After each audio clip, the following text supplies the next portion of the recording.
Hey you guys, Caitlin here. Is if you have something set up that is automated and people are reaching out to you and you're not getting back, you're not fulfilling that part of the relationship and that connection, you're turning people away. And yeah, for sales and business, it's one thing. But what I find where this is a really serious problem is because as humans, we're already so isolated from each other and we're so fueled by social media that we're forgetting how to connect. We're forgetting how to have relationships. So that's why I teach in the Legacy Brand Leader curriculum, like, listen, do not pick up your phone. Do not reach out to anyone unless your heart's in it, unless you really mean it, because the energy is going to be sent, and I've trained people that way. So if anyone's in my DMs handling it, they're trained to like, listen, energy is everything. Don't just do it just for the sake of doing it. Don't just do it and really not mean it. Mean everything you're saying. And so that's something I live by, is integrity. So I would just encourage coaches and everyone who owns a business, who's using social media, to reach out, to really make connections. It is a practice, I think, that has to be. What I also see in this culture is something that is very troubling to me as a mature human, right? We have to move beyond the point of needing to feel good all the time, of needing to be liked. And I feel that there's so much content out there where everyone's like, praise, praise, praise. Everyone's needing approval. Everyone's needing to be praised. And it's like we're toddlers again. And, if someone says something we don't agree with, I'm going to get really mad.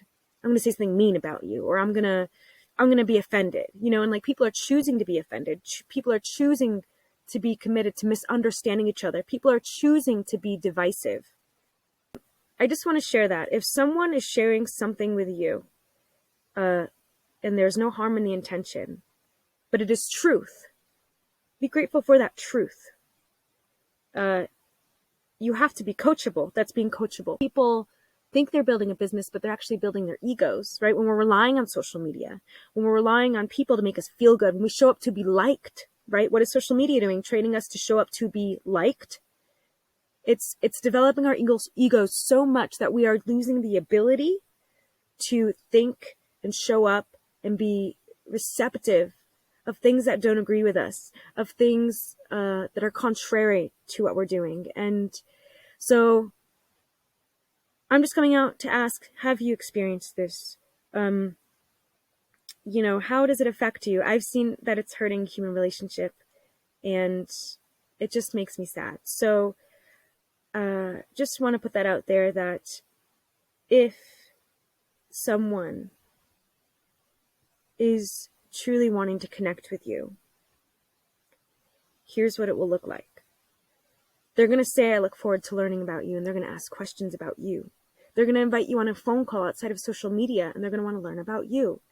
And it's making that human connection a real thing. And so don't be scared of human connection. Don't be scared of people asking questions. Don't be scared of people pitching things to you, because you can always say no, right? If we're scared of that, it just shows that we don't have enough trust in ourselves, that like we're going to be talked into something. But that's not everyone's goal.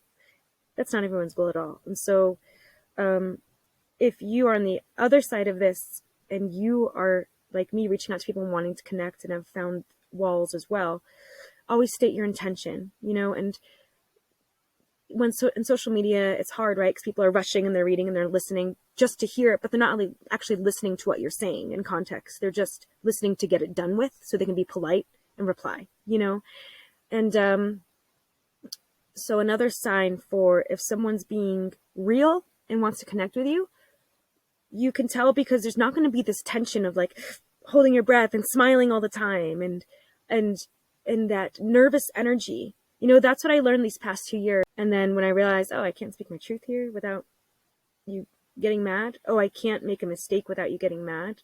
Okay, now I'm going to be accused of being XYZ because of circumstances I can't control when I'm trying my best. Okay. And so it's really important that you pay attention to the demeanor of people. If they're relaxed, that's a great sign, because it means when we're relaxed, we can be open. But if we're tight and we're always making ourselves like nervous and putting ourselves on edge to be a certain way, to appear a certain way, to always smile, like how can we relax? We can't, because we're putting on a show. And I'm not saying it has bad intentions. I'm just telling the truth. If we want to connect with each other, we have to put our guard down, put our walls down. And I'm finding so many more walls are up now after COVID than before COVID.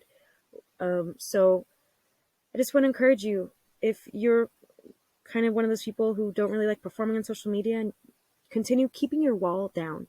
And if you are selling on social media, continue selling and don't be discouraged, and keep shining your light and keep telling people if there's something that's like off, that you feel like there's such a fear to be real. So I just want to encourage you, being real is your gift. So don't show up to be liked. Show up to be real. Show up to help people. That's how the world's going to be left better for grandchildren and our children. And we really need to set that example right now more than ever, to show our children who are on social media how to be real. All right, thanks for watching, and I look forward to hearing your comments and your experiences.